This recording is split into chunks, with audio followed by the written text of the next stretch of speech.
Hi everyone and welcome to the Mindful of Christ YouTube channel. Today I've got a special guest with me, Mike Genung. Have I pronounced that correctly? Genung. Genung, sorry. Okay, Mike Genung is the founder of Blazing Grace, which is a ministry to people who struggle with porn addiction, sex addiction and adultery. He is a counsellor and the author of 9 books, and he also speaks in churches and other organisations on healing from sex addiction even. So welcome, Mike. Thank you so much for being here. It's a pleasure to speak with you and interview you. It was an honor to be on your show a couple of months back, and it's nice that I can return the favor because, well, you've got a powerful testimony and our listeners, I believe, will really benefit for what you have to say. Thank you. You're very welcome. So do you want to start by sharing a little bit about your testimony? Sure. So I was born in a Christian home. This was back in the 60s, but our family had issues. We did not hear the words "I love you" growing up. There wasn't hugs. There was physical abuse, meaning beatings if I didn't eat a meal right or something like that. And then when at the age of 14, I stayed home from school one day, and my mom walked into my bedroom and molested me. And when that happened, my mind just shut down. Counselors call that disassociation, where the memory just literally vanished. I could not come to the realization or acceptance that my mom had just done that. So sometimes the mind will protect us when something traumatic happens, and that's what happens to me. So at that time, I internalized the idea that, well, this is what Christianity is, because I'm living at a Christian home, then what do I need it for? So I threw myself into illegal drugs, marijuana, cocaine, LSD, some angel dust, those type of things. Drinking. One night I drank so much I slept in my vomit. And then daily binges with pornography and masturbation. And then, of course, porn isn't enough. And I mean, I'm in my teens, and so it led to sex with prostitutes, going to strip clubs. I had an affair with a married mother of 3 children when I was 21 years old, and played a major part in breaking up their marriage. Lived with her for about 2.5 years, and that relationship didn't work. It was volatile, and by the time in my early 20s, I'm a mess, chemically, spiritually, emotionally. There were times in my teens I started getting suicidal, and I didn't know this at the time, but people who have been molested can struggle with self-loathing, self-hatred. I always had this feeling of being sick, or like there was something really wrong and defective with me, and that was part of the abuse, and hated myself. And God started calling me out of that mess because it wasn't working. And, the drugs don't work and sin just doesn't work. And so God started calling me out of that. And as he would have it, he led me to a Christian counselor who was a woman. And I did not expect that, but I looked around for a counselor. And our second meeting, she says, "You hate women, don't you?" And inside, I'm thinking, hate, I got a big giant lust problem, but I'm not telling her that. And so I was stunned and really had a hard time understanding where she came from, but she saw me, and she started poking around and asking questions. And then the memory of what my mom did came to my mind full force. And when that happened, I would go into rage and anger, and then I would crash into depression. And I was a big mess, trying to figure out how to navigate that. Around that time, I stopped dating girls who weren't believers, walked away from the drugs and the alcohol, but I figured, hey, porn is something I'm doing on my own. What's the big deal? Masturbation, it's solo act. Who am I hurting? Churches weren't talking about sex or pornography. So, when that happens, people make up their own morality, their own rules. And that's certainly what was happening. And so I met Michelle, the woman I married in 88. We got married in 89. And like most naive young men, I thought that once I can have marital sex, it's going to fix my lust problem. Well, no, what happens is it got 10 times worse because we're being all of our baggage and all of our pain and all of our wounds and all of our dysfunctional, screwed up ways of dealing with life into marriage. And my way of dealing with life had been turning to pornography for comfort. So we start getting into arguments, and just months into the marriage, I'm binging once a day on porn and masturbation all over again. I just felt horrible. But I can't, of course, I can't tell her, and who the heck am I going to tell? Because, you don't hear about that in church. So a year and a half into our marriage, lust always leaves us hungrier than emptier than before. I went on a business trip and had committed adultery with a prostitute in a hotel room. And I was just torn up after that happened. And I knew I had to tell her, but I didn't want to. I called a buddy on the phone. He said, "You have to tell her, because if you don't, you will never, ever have true honesty in your relationship ever again. Because what you did will always be between you." And I'm like, oh no. So I told her on the phone. I was still had another week or two to go. It was a long business trip, and she'd start crying and sobbing and saying my name over and over again. And for the first time in my life, I realized I need to get help because I could lose my marriage over this stuff. We go to a marriage conference at a church the church was putting on, and I approached the pastor who was putting it on in between a break, and I'm scared to death. And I walk up to him, got my head down, and I mumble the words, "I've got this problem with pornography." And when I'd approached him, he had this great big beaming smile on his face. As soon as I said those words in my mouth, the smile vanished. He yelled at me and said, "Just stop doing it. Just stop." And I walked away, because if I could just stop sinning, what do I need God for? What do I need the Bible for? So I was like, that's it. I'm done getting help in the church. And so I found a 12-step group similar to AA called SA. I attended that, and I got through a year and a half of abstinence. And then I lost it in a hotel room. Then I got 3 years of abstinence, and then I lost it in a hotel room. But this time I didn't bounce back, and I would spend the next 3 years or so going to porn and masturbation once a month, once every 2 to 3 months. It wasn't once a day, but I was still in bondage. And I hear a lot of guys say, well, it's only once a month. But what Jesus says in Matthew 5, if you look at a woman to lust, you've committed adultery with her. And how would that fly with your wife? Is, hey, babe, I'll be looking at porn once a month. Are you okay with that? That's delusional. So 8 years later, after I've been on this journey, I've done everything everybody said I'm supposed to do. I've read my Bible and prayed every day. I've gone to support groups, all the, for years. I've spent thousands of dollars in counseling, and got involved with ministry. I've done all this stuff, and I just gave up. I just said, God, either you're the God who you say you are, or this whole church thing is a big joke.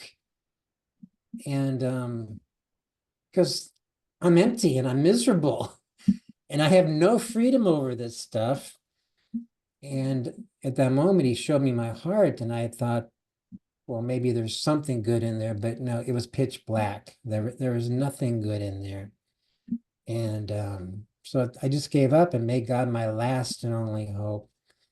And to kind of fast forward a little bit, that was when he did that. That was early January 1999 or late 98. And then he starts putting all these verses in front of my face from different directions. If you seek me with all your heart, you will find me. And I realized I had sought money, I had sought women, I had sought sex, I had sought ministry success, I had sought Bible knowledge and doctrine, but I never really sought God. Totally different thing. And so I launched on I said, Lord, I don't know what I'm doing, but I'm going after you hard. I'm not going to let go until you show up. Just 2 weeks later, after I'm into that intense seeking journey, he changed my life in a very powerful way. I'm reading in one morning the book of First John. I'm in chapter 4, where it says, "Whoever abides in love abides in God, and God abides in him." And I just got depressed. I said, "Why is it, Lord? Every time I read about your love, your grace, I get depressed." And the Holy Spirit spoke immediately, and he said, "Because you don't believe it." You see, I knew a lot of Bible verses, but in my heart, I hadn't believed the truth that God did love me. What I heard was all the voices from the past that said, "You're a piece of junk, you're a failure, you're slimed, you're all those lies from the enemy." And knowledge of scripture in the Bible is quite different from believing it. And in that moment, what happened was there was a valve that turned in my heart for the first time in my life, the first time in years of going to church. And all this love and peace and power flowed into my heart. It was like coming alive from the dead. And I was like, wow, this is amazing. This is what I go to church for, not to sit there and learn how to be a really nice guy or not how to learn how my Bible verses. I go there. I've been searching for life all of my life, but nobody's pointed the way. And then I got this joy and I want to help people. This is 2000. And I figured, well, there's got to be nobody who struggled with porn like I did. I'm a freak because we don't talk about porn in church. And then I started doing all this research, finding that half of Christian men are viewing porn and 20% of women. This was 2000. And I'm like, half, half, and we're not talking about it at church. Half? What? This is insane. Well, half is the good old days. Like, met with the pastor for lunch here in 2022. Senior pastor told me 80% of the men at his men's retreat confessed to a current struggle with pornography. I interviewed a woman just a week ago on a radio show, and she was at a women's conference, and they broke them up in tables, and she took a chance and told about her husband's problems with porn in their marriage. And she said every single woman around the table had the exact same thing going on in their marriage. And you guys in the UK, there was a survey that said that 70% of British men are viewing porn. So, and the UK is the second largest consumer and viewer of porn in the world. So I know it's the same over there as it is over here. So that's my story. Wow. Thank you so much for sharing all those details about your testimony, everything you've gone through. It sounds like it's been a really difficult journey for you. But I'm glad that you're at the other side now, is that correct? Yeah. So how did, I know you mentioned the group similar to AA, but can you remember the moment or the time that God fully brought you out of it? That would have been June of 1999. It was June 1999. Okay, so yeah, and that was with the scriptures and just meeting you exactly where you're at. So could you share, I know this wasn't in our notes, but could you share with someone else that might be listening who are going through similar difficulties, how is there a step-by-step process that you did to meet with Jesus, how they can be free from it? Well, what we lead people through is first off, this cannot be overcome alone. And a lot of people try it. I tried it, and it doesn't work because isolation feeds the problem. It feeds any sin. So when you keep it to yourself, it grows stronger. So what I tell men and women, including wives, is for the rest of your life, you must meet with another believer once a week for the purpose of support and accountability and prayer. This is so critical. And James 5:16 says to confess your sins to one another and pray for one another that you may be healed. And then Proverbs 18:1, I think, he who isolates himself quarrels against all sound wisdom. And the great tragedy in the church worldwide today is that most Christians are isolated. So when I go and speak at a church, I'll ask people, raise your hand if you're meeting with another believer. And usually only 15% put their hands up. So this is why the church is so ripe for things like pornography and other types of sins. You cannot do this alone. And there are no isolated believers in God's economy. And in Matthew 5, if something caused you to stumble, cut it off.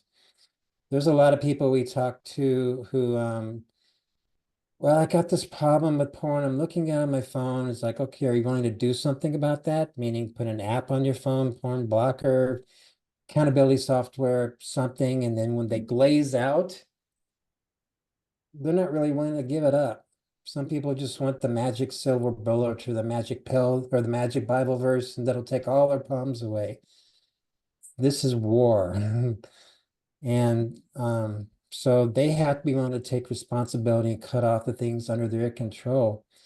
A lot of men have no prayer life. And the ones who have developed a prayer life and develop a relationship with God, those are the ones who can progress the fastest. So we'll lead them into what does that look like? How do you rest with God in silence? How do you learn to hear his voice? How do you worship him? And we have a question on one of our counseling questionnaires for men and women. When's the last time you spent an hour alone with God? Probably for 80 to 90% of the men, it's never, or it's been a long time.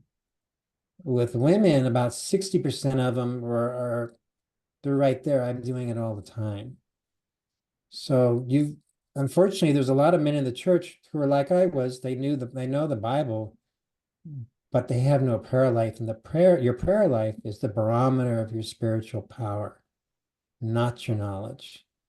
So we bring them into that. We help them work through the heart wounds and the lies that are blocking, just like with me, the receipt of grace and love. We give them a structure for their life. We help them with communication issues and marriage. There's a lot to this, but those are kind of the big ones. We encourage couples to pray together once a day.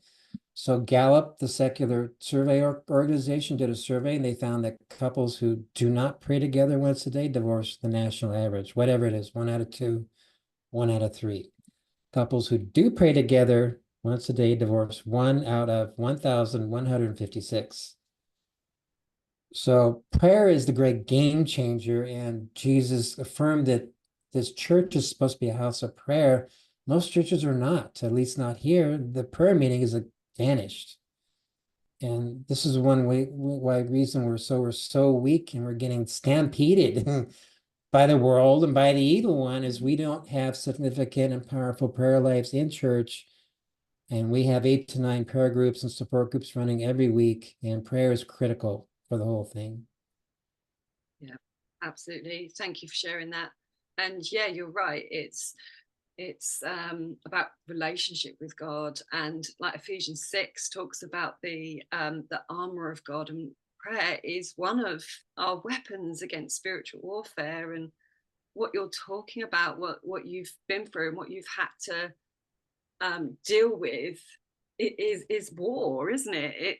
And prayer is just one of the many tools and weapons that God has given us that will help us with that. So yeah, thank you for sharing that. I appreciate it. Okay, so what practices, I know we've mentioned prayer, but what other practices help you personally see God better? Well, I meet with another brother once a week every Friday, and then we don't play games, we don't shoot the breeze. we've been doing this for years, and so we share how we're doing with our family, our walk with purity, um, struggles in marriage, everything, and then we spend the time praying for each other, and so I walk the talk. Some people like, they teach, but they don't walk it. And I need this as much as everybody else. And then in the mornings, I try and have somewhere around an hour with God every day. Sometimes it's half hour in the morning and more at night. Sometimes it's a lot more in the morning. But during my day, I try and incorporate prayer into it. We prayed as a team here before I had this meeting with you, and then you prayed right before we started. And so I try and incorporate prayer into everything in my life, and spiritual warfare is a part of my life, our team's life. So people couldn't be a part of a ministry who aren't prayer warriors, because the attacks go along with being on a frontline ministry like this. So you can't, really play games with something like this. Absolutely. And as you just said now, and what you mentioned earlier, is having that community and support and accountability around you is so crucial. I mean, it's so easy, isn't it, when we're like with sin or mental health, because obviously that's what I do, help Christians with mental health. A lot of people in the church struggle, isolate themselves and don't talk about it. So it's mental health and pornography. There's stigma behind that in the church. I mean, there's stigma in the world, but in the church, I think it's very much related to shame as well. Do you agree?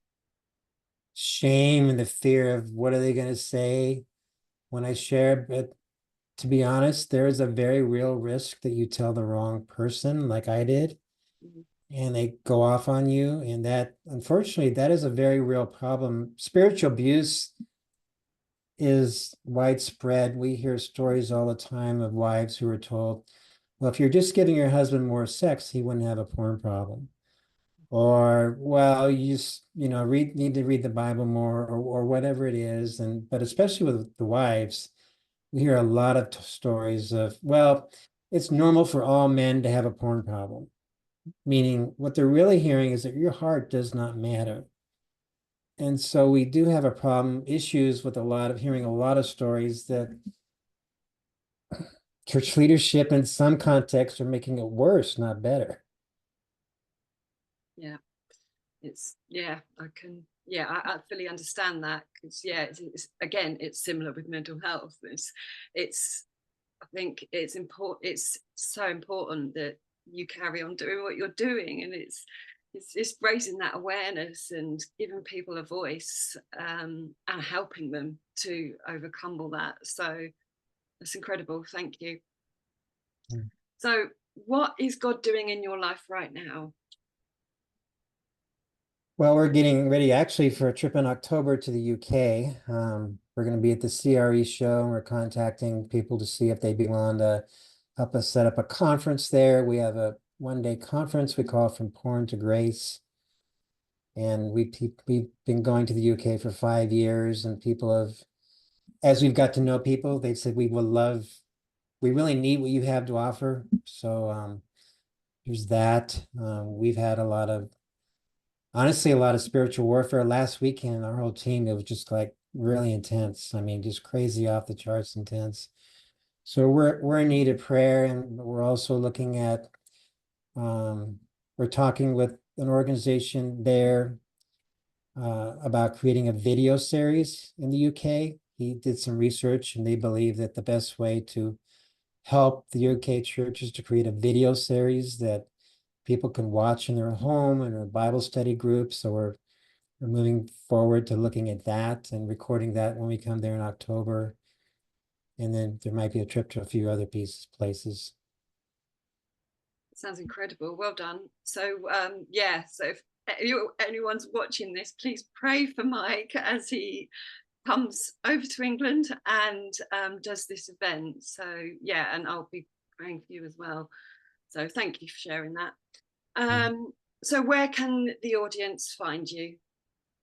Our website, blazinggrace.org. That's BLAZINGGRACE.org. Fabulous. And you have your own YouTube channel as well, don't you? And podcast. Mhm. Fabulous. I will put all the links and details so you can connect with Mike in the description. So, any last takeaways? Do you have any last takeaways for the audience? Well, we do Zoom groups and Zoom counseling, and we do that with people in the UK now, couples and individuals. So that's open to anyone from anywhere. And we have a support group on Thursdays led by a guy who's based in North Wales who we've trained.